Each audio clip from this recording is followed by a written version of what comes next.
R-K-L-E-S-L-I-E. Again, he's the Northeast Region Manager for Colorado Parks and Wildlife.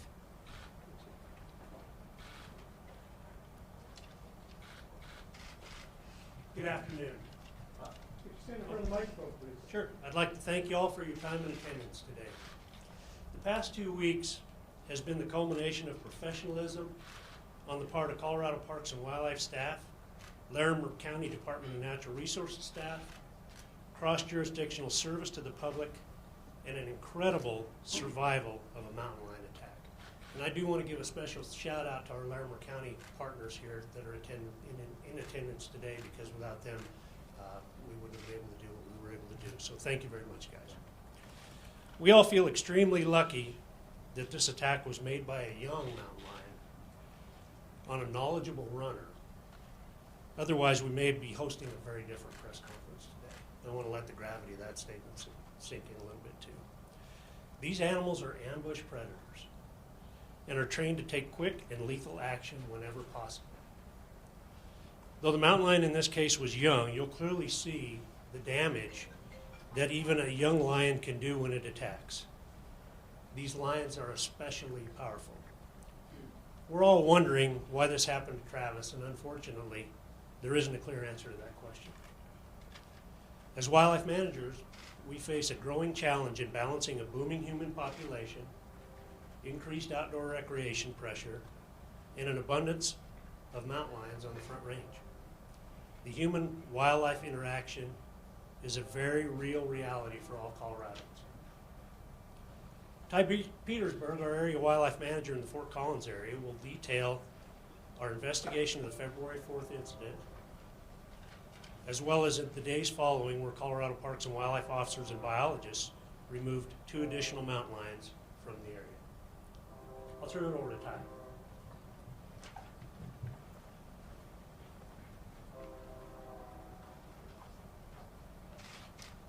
Thank you, folks. Before we get started, I'm Ty Petersburg, T-Y, and the last is Petersburg, P-E-T-E-R-S-B-U-R-G. I'm the area wildlife manager here. We cover Area 4, and I supervise our field operations staff out of our Fort Collins office. Mark did as well. I want to just do a special thank you to Larimer County. They did a tremendous job of giving us a hand.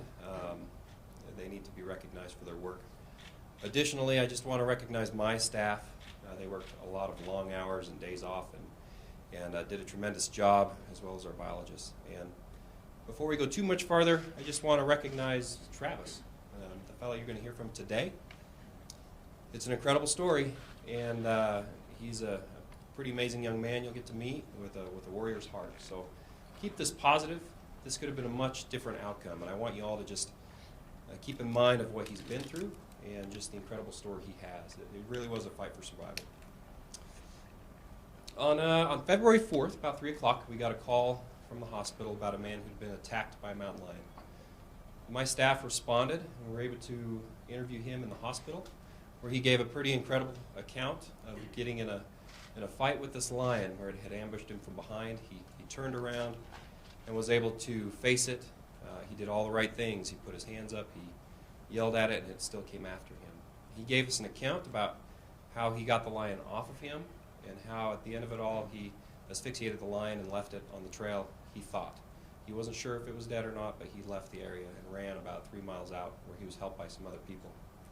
Our officers responded that night, and by 5 or 5:30 they were on scene and were able to confirm that there was a young lion up on the trail, and everything seemed to match what we had heard from Travis. They looked at the lion, they were able to find his belongings, they could see there was a struggle, and they took the lion off the hill at that point, and our biggest concern was for Travis at that point.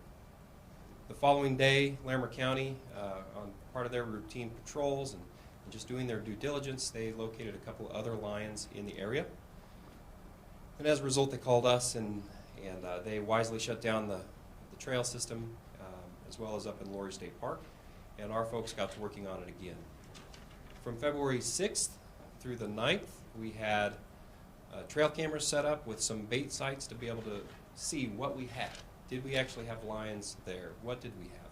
And from our cameras, we were able to see a couple of young lions.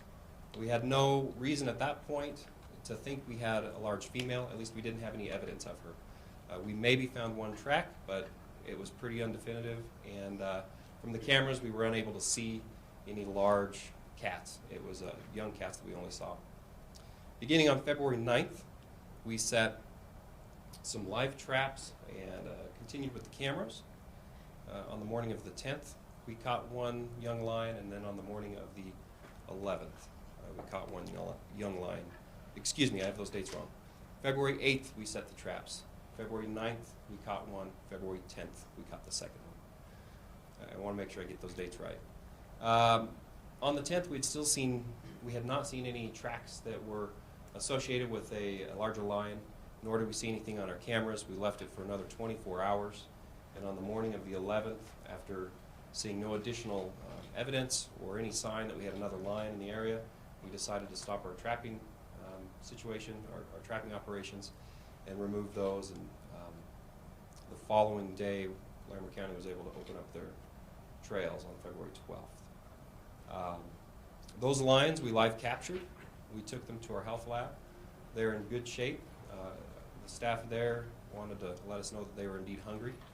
Some of the interesting things that we saw through the necropsy of the first lion was that the injuries sustained by the lion were consistent with everything Travis said. There was some blunt force trauma to the skull.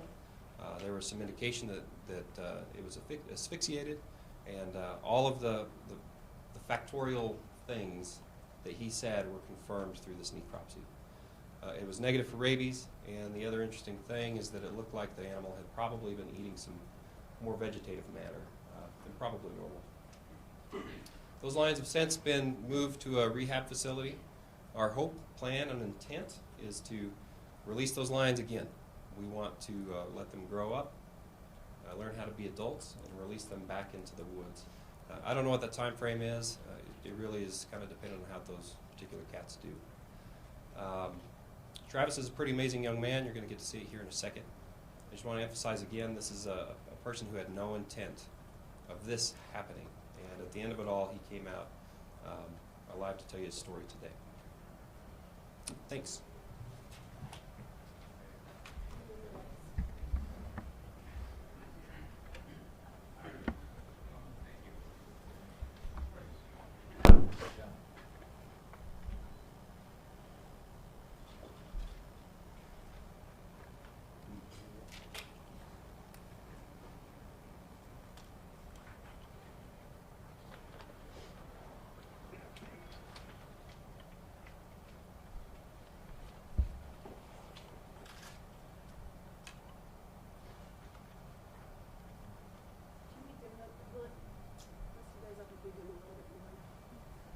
You guys might want to turn off your one-by-ones. There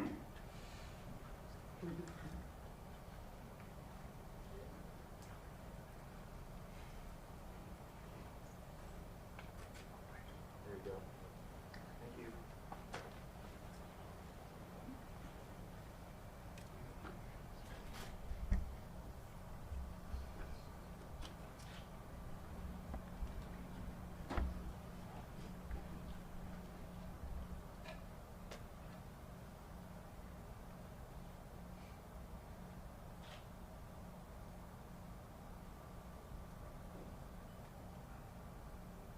My name is Travis Kauffman. I am originally from Mountain Home, Arkansas, and I've been in Fort Collins for about 5 years now, a little bit over 5 years. I came out west for an active outdoor lifestyle, the good weather, pretty much the recreation in general, so getting into different new sports. So last year I really got into mountain biking, also kind of around that time trail running, but also a big downhill skier, some cross-country skiing.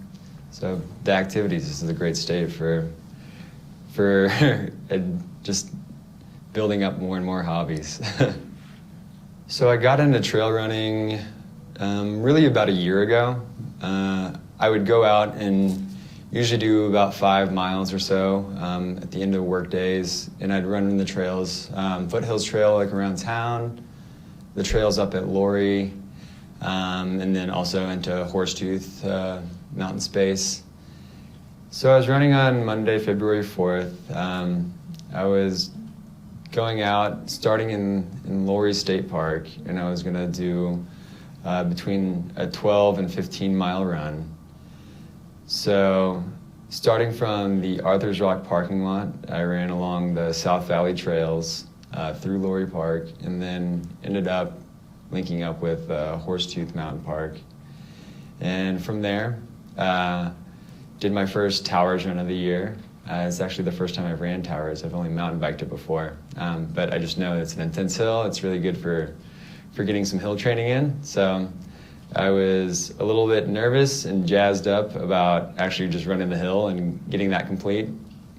So I was running up the hill, finally made it up to the top of Towers, and up there I went down on a trail to the south. I think it's called Pirate Trail, but others just call it West Ridge Trail.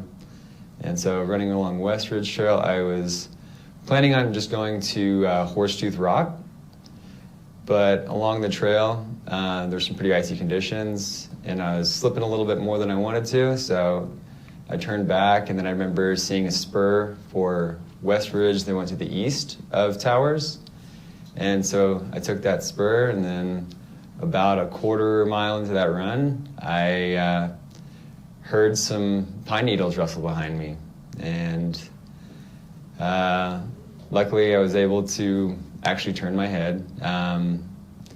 I'd say more often than not, I would turn my head, but sometimes I wouldn't, thinking it's just a deer or a rabbit or any sort of small woodland creature.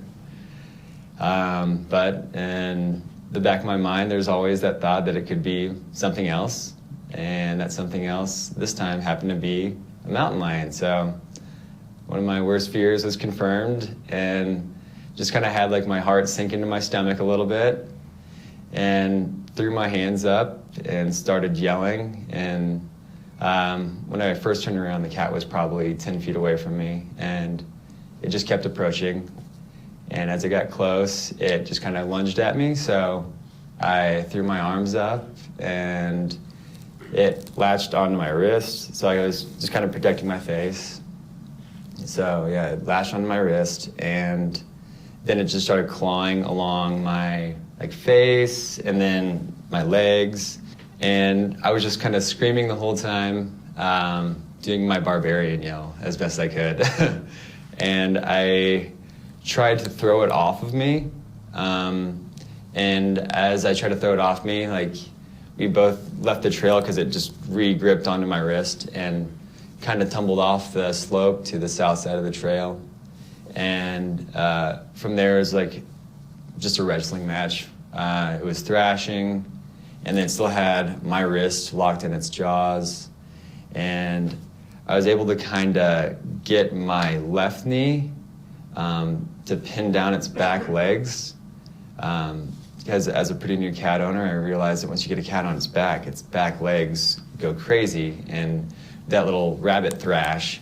And so I was pretty wary of the back claws actually hitting my guts or my groin or anything like that. So I was able to pin down its back legs with my left knee. And then the front paws, I don't actually remember what happened with those. I mean, I was kind of deflecting them with my left hand, but then I was grabbing at some sticks that were close by, and I was trying to stab it in the throat with some sticks. Unfortunately, the sticks were kind of rotten, so they kept on breaking. And then I was able to pick up a big rock with my left hand, and I was trying to hit it on the head with a big rock, but it was kind of a tough angle because my wrist is still in its mouth, and I'm not really getting a full swing, but I was able to kind of hit it in the back of the head a few times, and I just knew that it wasn't going to be super effective. So then I used just a little body weight transition and got my right leg close to my wrist and was able to finally get it onto the cat's neck. And then I stepped onto its neck and then eventually was able to suffocate it. And then it finally released from my wrist. And then after the incident, after I was able to finally get it to release by unfortunately killing it, I was able to run back to Towers Trail, but that whole run back, I was on a crazy high, fear high. I don't know what you call it, but I was booking. I was just realizing that all of these little rock overhangs are just like perfect lion territory, and like everything I was seeing. And I was looking down and I was seeing some tracks in the snow because that was on the north-facing side of the mountain, and I was like, well, these are probably lion tracks now that I look closely enough. And so the fear was definitely tangible then. I ended up having to run another 3 miles down. Luckily, along the way, I came across a trail runner probably around mile 2 who was running up. So he saw my situation, accompanied me down. So we jogged down the remaining miles of Towers, and then ran into another couple pretty close to the Soderbergh parking lot area of Horsetooth. And they had a cell phone, and I don't know if they actually contacted any rangers directly, but they followed us down to the parking lot. And then of that couple, this really nice woman, Rachel, she gave me a ride to the hospital, while the first runner I encountered, Spencer, he took her husband, Noah, to go get my truck at Lori. So I was parked at Lori, which is probably 6.5 miles from where the attack occurred. And then ended up on the south side, so we were at Soderbergh parking lot, and that's where I got a ride to the hospital. So after I got to the hospital, they got me cleaned up, and then were able to kind of see the extent of the wounds. My face was just kind of a bloody mess when I first got there. So once everything got washed out, they knew they were gonna have to give me some stitches along my cheek. So I ended up getting 17 stitches along my cheek here, and then another 6 along the bridge of my nose, and then 2 over here on this side of the cheek. And then I got another 3 stitches in my wrist where the lion had latched on for the majority of the fight.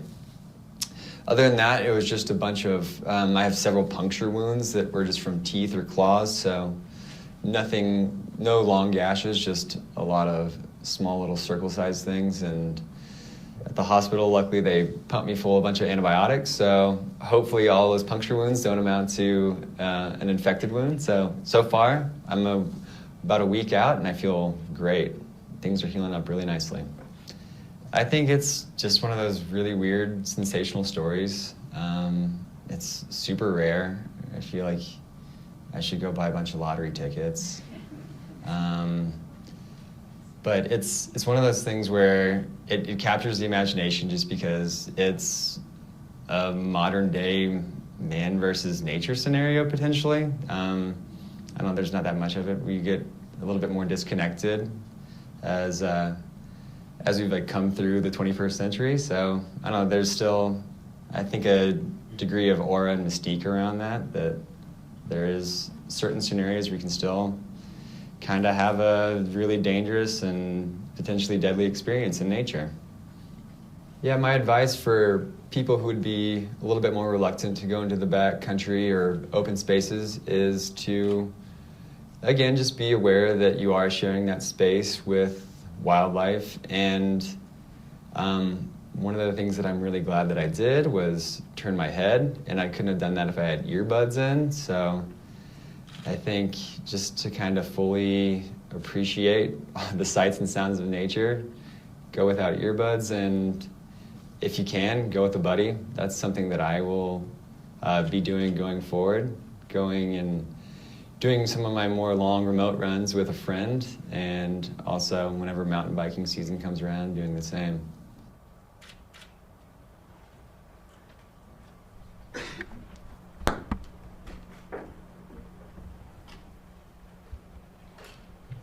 I'd like to bring Travis up for opening of questions. Again, our staff, Larimer County Department of Natural Resources staff, will also be available to answer any questions that you may have. Travis is TravisKauffman. Travis, good to have you.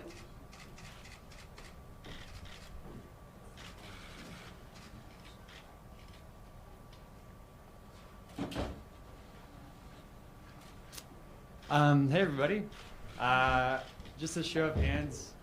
Who all is disappointed that I'm not, in fact, Chuck Norris? Yeah, I know.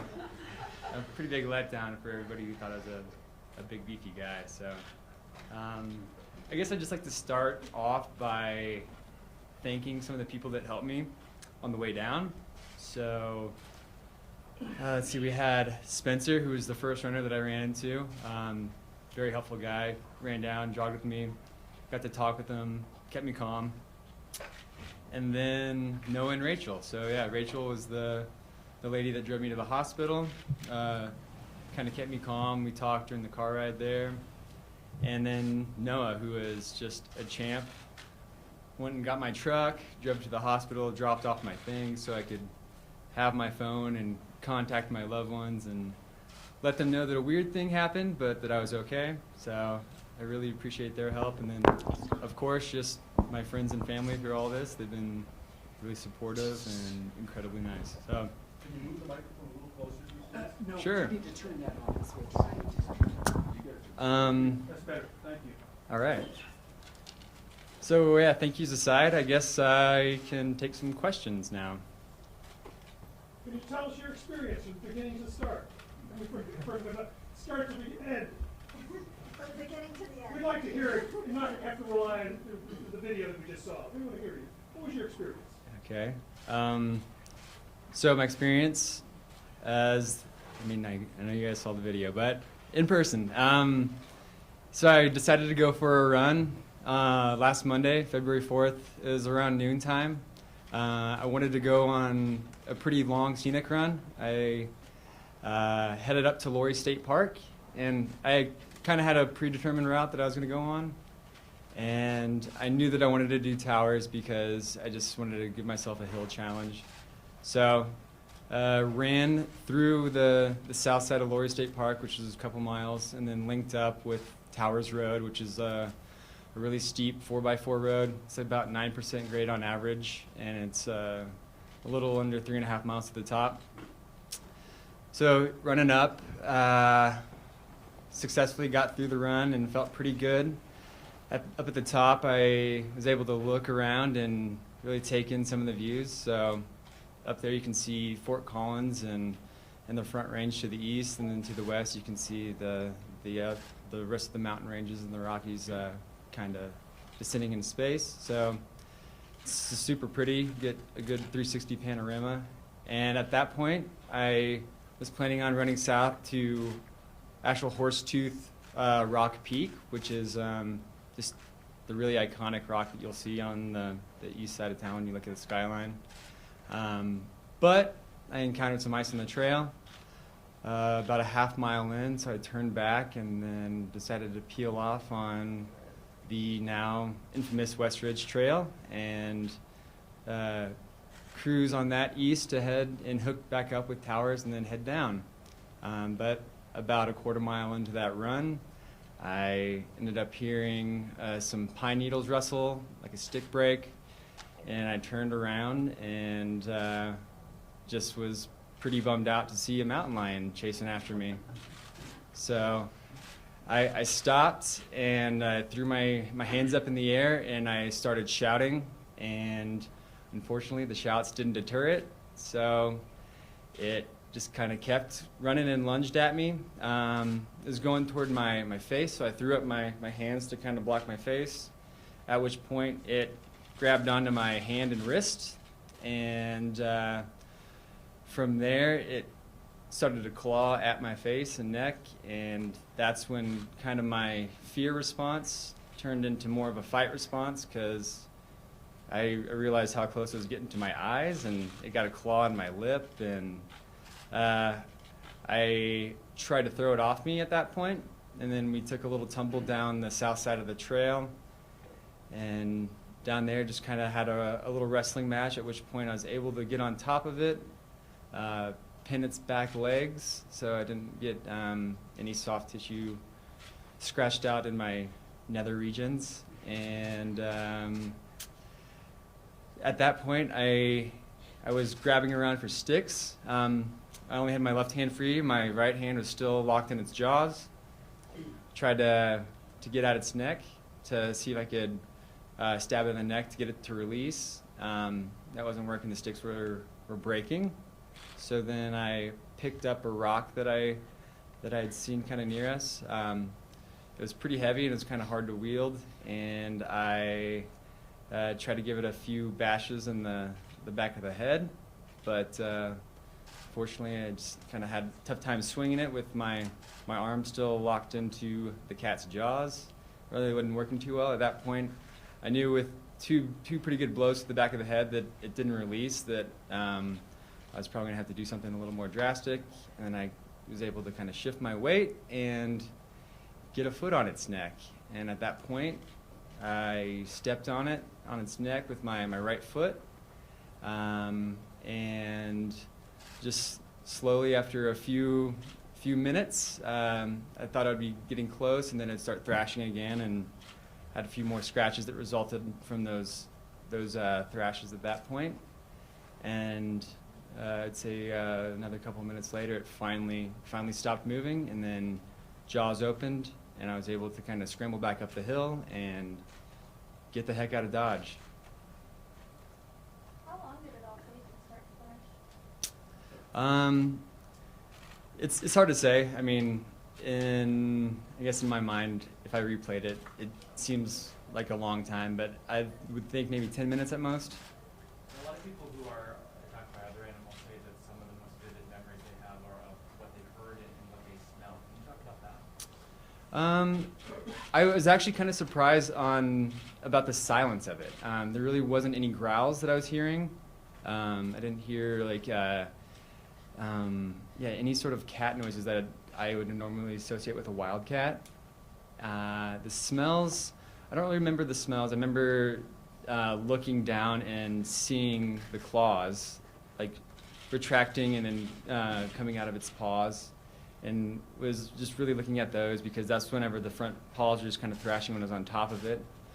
So it was really pretty visually intense, and I don't really remember that many smells per se. Did that cliche kind of saying of your life flashing in front of your eyes, did you have a moment like that, or was it just pure adrenaline? It was just pure adrenaline. There was a certain point where I kind of just imagined being stuck on this hillside and eventually just having a cat gnaw at me, which is a creepy way to go. But for the most part, the adrenaline just kind of kept kicking back in those moments. One of my big fears throughout the whole thing was another cat coming along, because it was a younger cat, and I could tell that it wasn't fully grown, and I was just very concerned that Mom was going to come out of nowhere, and at that point, that fight would be over pretty quickly. Did you think you were not going to make it out of this? And after everything that you've been through, I got to know what you and Annie are doing for Valentine's Day. There was a point where I was concerned that I wasn't going to make it out of it, and I think it might have been a mix of me tussling with the cat and it still clawing at me, and then thinking about another cat potentially coming along, and I just kind of had that wave of fear roll over me, and thought that I could just end up there and stay there, and luckily that wasn't the case, and I am able to spend Valentine's Day 2019 with my girlfriend Annie. And let's see, tonight, I don't know, what are you thinking? Mac and cheese? Somehow haven't gotten around to plans. Yeah, we'll see. Can you describe the pain of an attack like that? The pain wasn't as intense as I would think it would be. That could also be for the fact that I just had really high doses of adrenaline coursing through my body.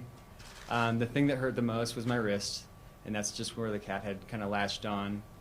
And at one point, I just remember feeling jolts in my nerves and my fingers, just because one of the cat's tooth was inside the kind of meat of my palm, and I just felt it kind of hitting that nerve over and over again. So these two fingers were just kind of a little bit electric.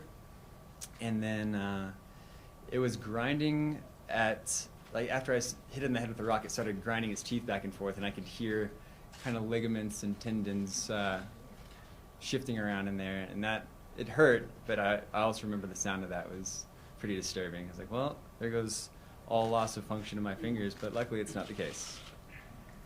What's it been like getting all of this attention? And has any of it been negative? So far, everything has been really positive. I'm not a big internet guy, so I haven't really seen any of the negative stuff. It is weird getting all this attention.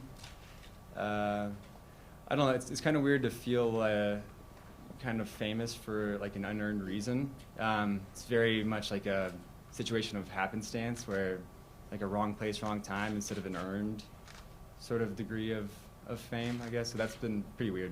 One of the local stations in Denver is calling you the king of the north, since we didn't know who you were until now. Just wondering what you make of your reputation. Yeah, I think that's going to be the hardest part. Is I will never be able to live up to the reputation, and maybe that's what has led to some of my reticence for actually coming out. Because I don't know, the story is bigger than my puny form. So yeah. What do you think Chuck Norris would think? Oh man, Chuck would have come out without a scratch. You know him. And he'd probably have the tiger slung over his shoulders too. Not a tiger, a lion. Sorry.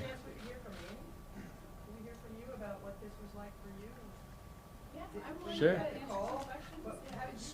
Yeah, come over here. Get over here.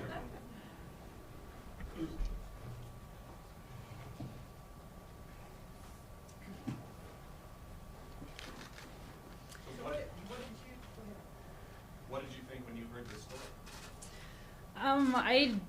I just kind of couldn't make sense of what was happening. There was this weird sensation that, like, are you messing with me? Like, is this some weird joke? Like, what is happening? And then especially because I was in a meeting actually at work, a big meeting, and I had a presentation, and so I missed an unknown number when he first got to a phone and didn't really think anything of it. And then when I saw that I had a missed call from him after my presentation, I was a little bit concerned. It's a little bit unusual that he would call me at that time, and so I just texted and just checking, sorry, I can't answer right now, I'm in a meeting, is everything okay?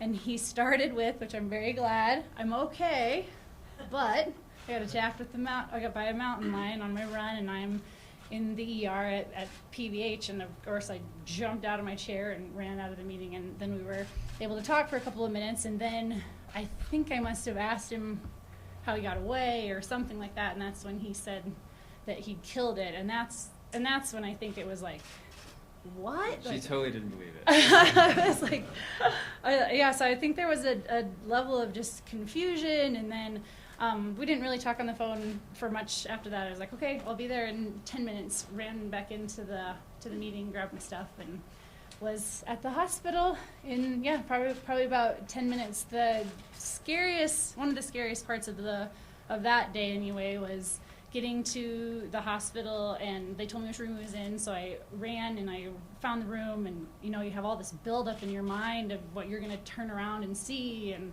what's he going to say, and all that kind of stuff, and I turned into the room all pumped up on adrenaline probably too, and it was empty. Nobody was in there. And I turned around, and it was this that he was wearing during the attack with blood on it, and his hat that of course I recognized filled with blood inside of it. And so then I ran back out, and that's when they were wheeling him down the hallway. So I just, ran to him, and I just remember saying, "Can I kiss him? Can I kiss him?" This cheek, not that one. Yeah. And the nurse was like, "I don't care if you kiss him." Yeah. So was that the jacket you were wearing? This was it, yeah. So I was actually really glad that I had on 2 long sleeves and a pair of gloves. So this thing took quite a bit of a pretty good amount of beating. So yeah. Andy, what do you think though when the first time you see his injuries? What goes through your mind? I guess there was a part where I was just thankful that he had his eyes and like his fingers and all his parts, and it didn't look as bad as I maybe would have thought that it could have, because I saw him after they did sort of an initial cleanup too.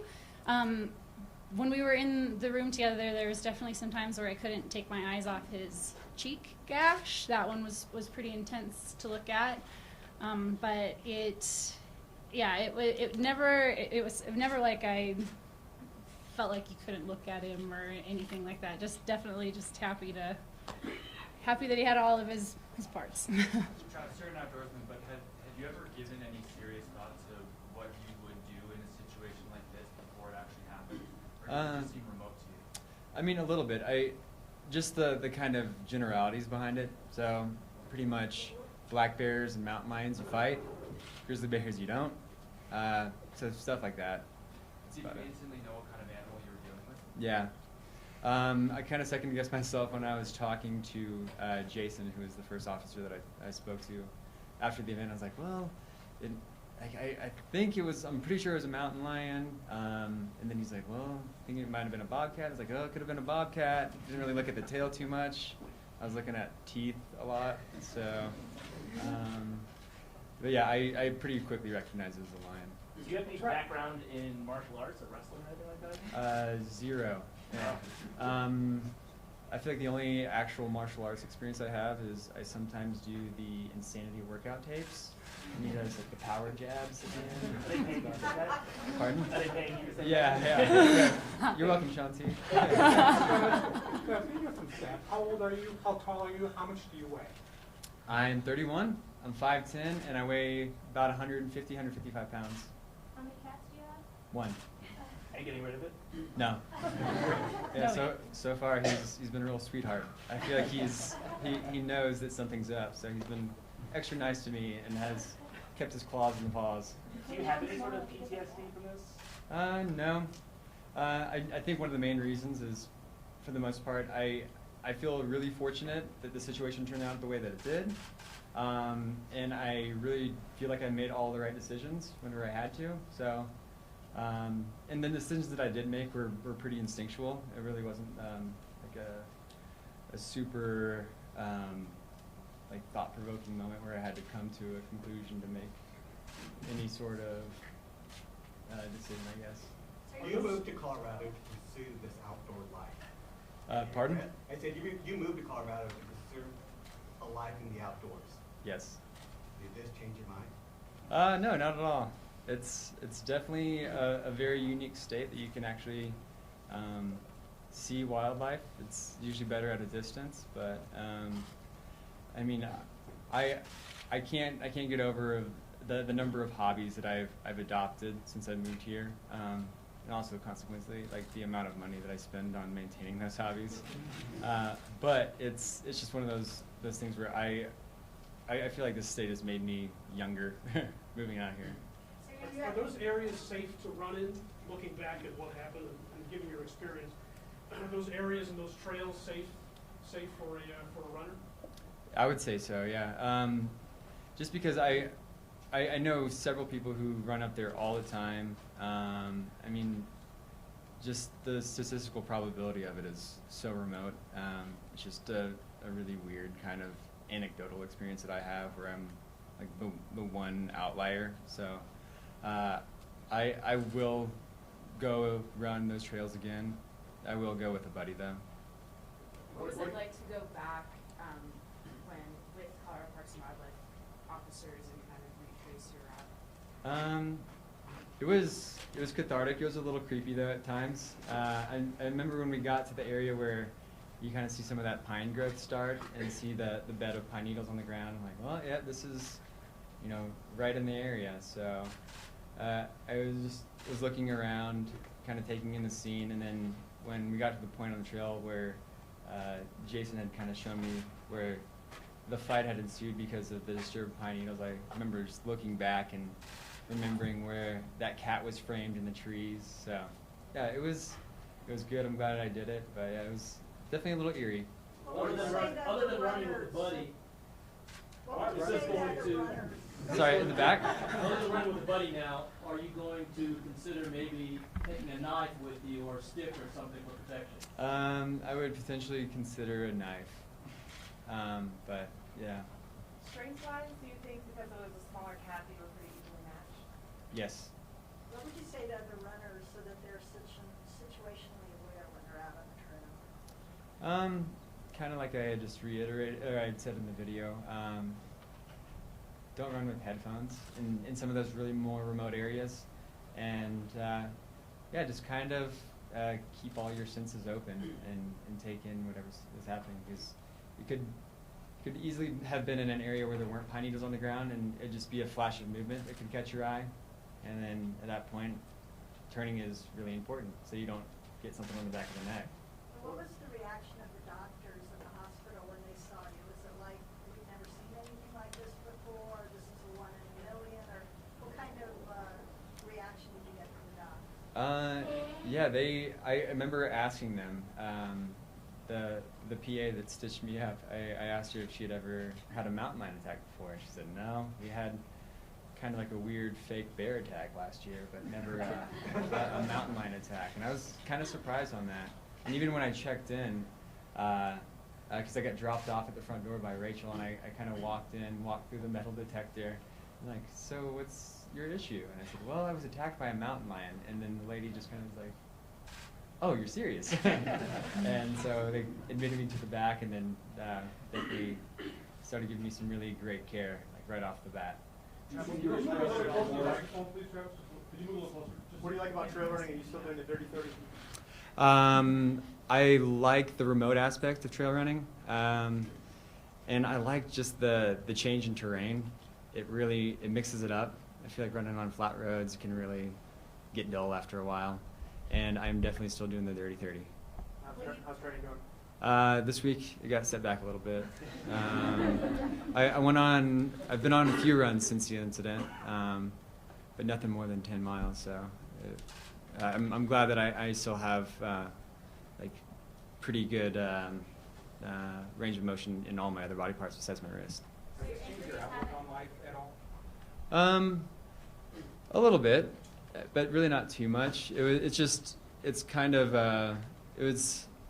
It's weird having a potentially life-threatening scenario. I mean, it may not be necessarily my first. I've had a bad car wreck when I was younger, but this was the first one where it's a life-threatening situation where you have to kind of actively work your way out of it instead of just passively sit by and hope that things turn out. So yeah. There's no physical therapy or anything else you have to jump through? I just have like a sheet of some exercises that I have to do for my hand, and then I have to go in for another checkup. But yeah, nothing really too intense. Have you been in any sort of like bar fights before? I may have been in one fight when I was 4 years old with my cousin or something, but that's about it. We'll see. We'll see if people actually pay up. Did you have any thought or interest in maybe mounting the animal on your wall as a trophy? I don't have any interest in mounting it. I have hunted in the past, but it's always like ducks and pheasants, so just birds. I've never hunted a mammal before. And can you clarify the timing as well? You said the whole thing took about 10 minutes, but how long do you think it took to actually suffocate the animal? I would say 3 minutes or so, potentially. How long do you think it took you to run the 3 miles back? The fastest you've ever done? Not the fastest, because on the way down, one of the crummier parts was that Towers is still pretty icy in a lot of areas. So maybe about a mile in, I hit a good icy patch and started sliding, and I had to slow my roll a little bit and tell myself, don't break an ankle along with getting attacked by a mountain lion today. And your thoughts one more time about running again, running the mountains, what are your thoughts? Pardon? Your thoughts one more time about returning and running in the mountains again, what are your final thoughts on that? Yeah, I'm definitely just, I'm not deterred by running in the mountains again. I am, probably going to have a little cooling off period for a week or so. I'm actually going to be going on vacation, so I'm excited about that. But once I get back, I will definitely be hitting up Laurie State Park and Horsetooth Mountain Space soon.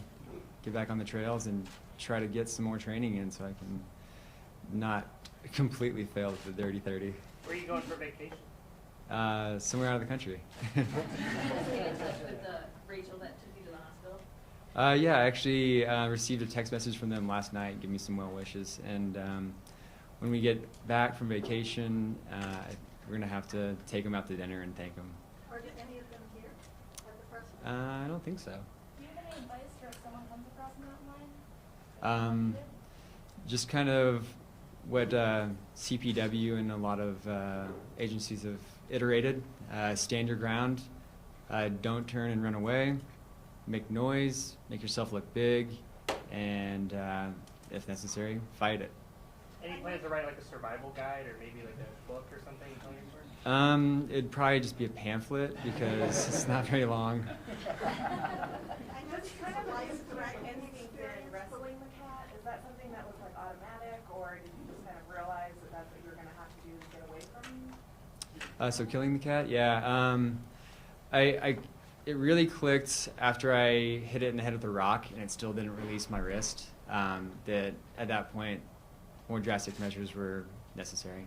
What are your thoughts on the cat and that one? Is it a life-threatening experience with taking out the cat? I do.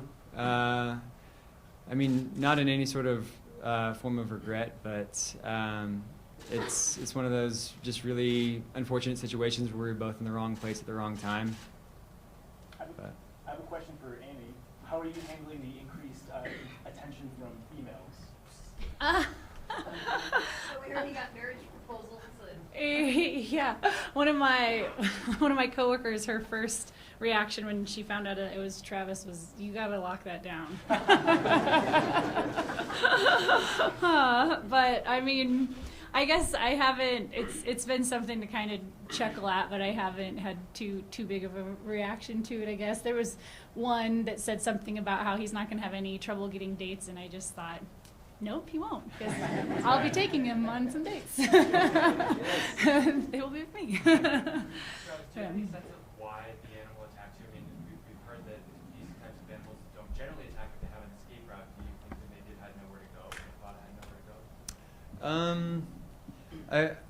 I've learned quite a few things about mountain lions over the past couple weeks, and then one of which was that in this particular age range tends to be their most aggressive, and I think also for the fact that it wasn't an experienced hunter, it couldn't readily identify me as not prey.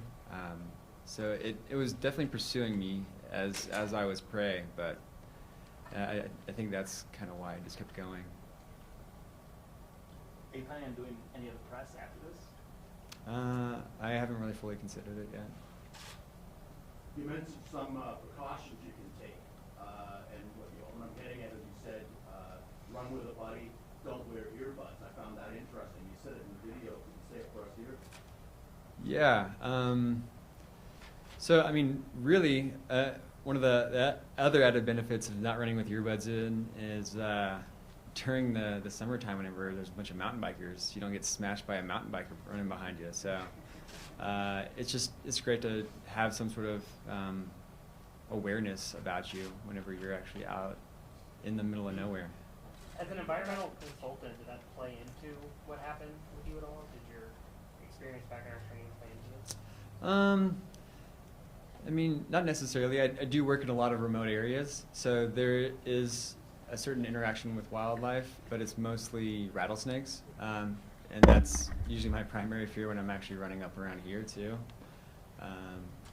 But I guess in those in whatever trainings we have for working remotely, there is definitely some safety things that we go through, and so yeah, some of that could have been pretty beneficial in kind of staying calm and really like assessing your situation appropriately. Have you gone back to work yet, and what have your colleagues and friends said about this?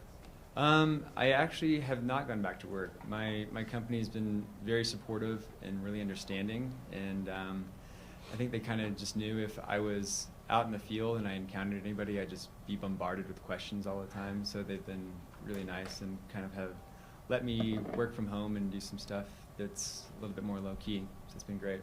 What do you do for a living? So I work for an environmental consulting company, and I do stormwater management projects for oil and gas construction sites, and then also the reclamation projects after the sites are done with construction phase. And just for the record, did you say your name and how you spell it, please? It's Travis Kauffman. It's TravisKauffman. Annie's spelling it for you? Annie Bierbauer. My last name's spelled Bierbower. Nick Clark just said he did 300 to the quad route 45 on the same trails. Would you go back up there and race that, or not yet? Potentially. I don't know. I don't know when that race is. May 11th. Be a back-to-back grinder, but potentially. It's not out of the question. Have you got any good nicknames from this? I guess King of the North. I just heard that one. That's about it. Colonel Tumbler? That's a new one. Did you tell your friends, like, after this happened? On Westridge, you could have went one of two ways, and you chose to come down Towers Road to Solidbrook Park. Yep. That's probably the shorter route than going back the other way, back to where your car was. Your car was at the travel. Yes. So, and that's when you encountered help. Right. Yeah. I figured my likelihood of running into somebody on towers is way higher than actually going on some of the single track trails. Not many people make it up to Westridge. Yeah. Did you tell your friends immediately after this happened? Was it tough to kind of keep the story under wraps a little bit? Yeah, a few of my close friends, they heard about it the next day just because they had sent me the article that an unknown jogger was attacked while running up at Horsetooth. And they said, well, it's my buddy Sam and Brad. It's like, well, that was actually me. And they freaked out. Is it weird to have everyone kind of know about your story and everyone wanting to know who's behind that story? Yeah, it is weird. That's about all I have to say about that. What's your favorite reaction that you've gotten? I honestly haven't looked at too many of them, so I don't know. What about your mom? My mom, she actually dealt with it better than I thought she would. I thought she'd be pretty freaked out, but she took it with a certain degree of calm that I had not fully expected. But yeah, I just kind of started off with, I have some weird news. I'm okay, but I was attacked by a mountain lion. At which point, it kind of took a while for the gears to turn, and she said, what? So she took it very well and was just really glad that I came out as I have. Is there an account for how much this cat weighed in comparison to your weight? If I were to guess, I would say in the 50-pound range. I couldn't say for sure. I know that they had trouble actually getting an accurate weight because of the potentially cannibalistic behavior after the fact. So, yeah, I don't know. Did the lion feel heavy on you when it was attacking, or was there a lot of movement? Yeah, there's a lot of movement, and I didn't have any sense of weight at that point. I feel like I was just kind of electrified in other ways. What was the first thing you thought when you realized the threat was over? I was still very concerned about other cats in the area. So yeah, I got back on the trail, and I was just telling myself that I had to keep running, and kept my head on a swivel, looking around for any sign of movement, any break of a stick. It's kind of tough because that whole trail, that portion of it at least, there's a bunch of rock overhangs on the uphill side of it, and so the potential for ambush was kind of in the back of my mind. And my goal was to make it back to Towers, which is a much more open 4x4 dirt road that goes up. So once I made it there, I kind of gave out a little sigh of relief. I assume you agree with what we were talking at the beginning of the news conference, which is that if this had been an older cat, a bigger cat, a more experienced hunter, that the outcome might have been quite different from what it was. Yeah, I would say the outcome would have, that the cat would have come out on top.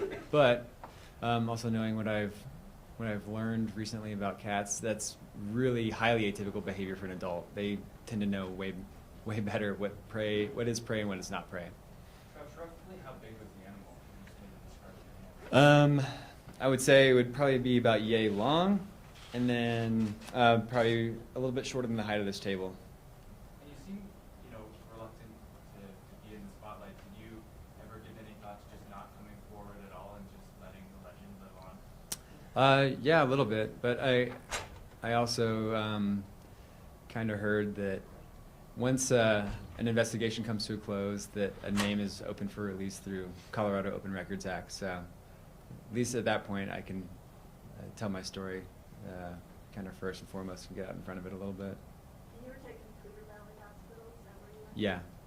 Yeah, they did a great job. Their stitches were top notch. Travis, you said in the video that you focused on your back legs because you were afraid of the back legs coming at you. Any experience with a cat and dealing with a cat, or Just a house cat. And that's about it. Did it ever scratch you with its back leg? Did you ever have that kind of experience with owning a cat? Can you tell us a little bit about that? Yeah, so I think I've only been a cat dad for, what, 6 months now? Something like that. Oh, yeah.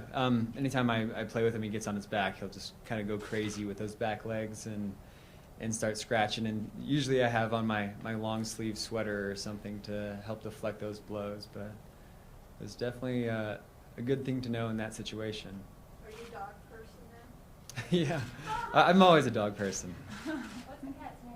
Obi. You thought it was gonna be like a 2.5 hour run when you went out for 12 miles? Yeah, I figured, I didn't know for sure. I tend to kind of improvise and see what the trail conditions present because it's dicey up there. You don't really know what trails are going to be super icy or super muddy or what. So, and just kind of assess how I feel too at a certain point. I got up to the top and I felt good, so I probably could have done the 15 that day, but we got cut a little bit short. Did you take traction or think about it or no? No. Were they in your truck at all or just take it? I don't have any. Okay. What Yeah. shoes do you do? Asics GT 2000s. So we have time for a couple more questions before we wrap this up. So if we want to at least get maybe one or two more on the table, and then we'll wrap this press conference up. What have you learned about yourself? Oh, man. That's the toughest question of the day. I guess really that in kind of those really tough, scary situations, that if you kind of stay a little bit calm, which I luckily feel like I'm pretty okay at, if you stay pretty calm, hopefully you can use that to your advantage a little bit and get yourself out of a sticky situation.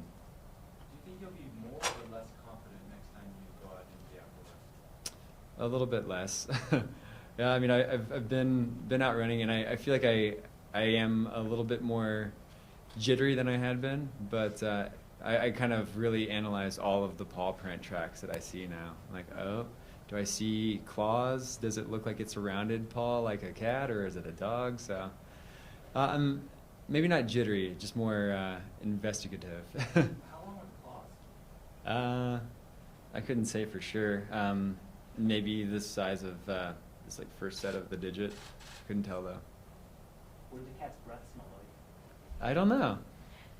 Whatever hand soap I used, I guess. Travis, was there a moment of disbelief that this was happening to you? Like, oh my God, it's a mountain lion coming at me. Yeah, the Tell whole. me a little bit about that. Yeah, I mean, right when I turned and saw it, it was definitely disbelief, and then just kind of the shock of the situation, and the fear, and then finally kind of the instinct to fight. So yeah, it was kind of that trajectory that those emotions followed. But yeah, I couldn't believe it when I turned. Like, no way, no way. Awesome. Thank you guys very much for your Yeah. time. Travis, Annie, thank you for Yeah, joining us thanks, this guys. afternoon. Thank you.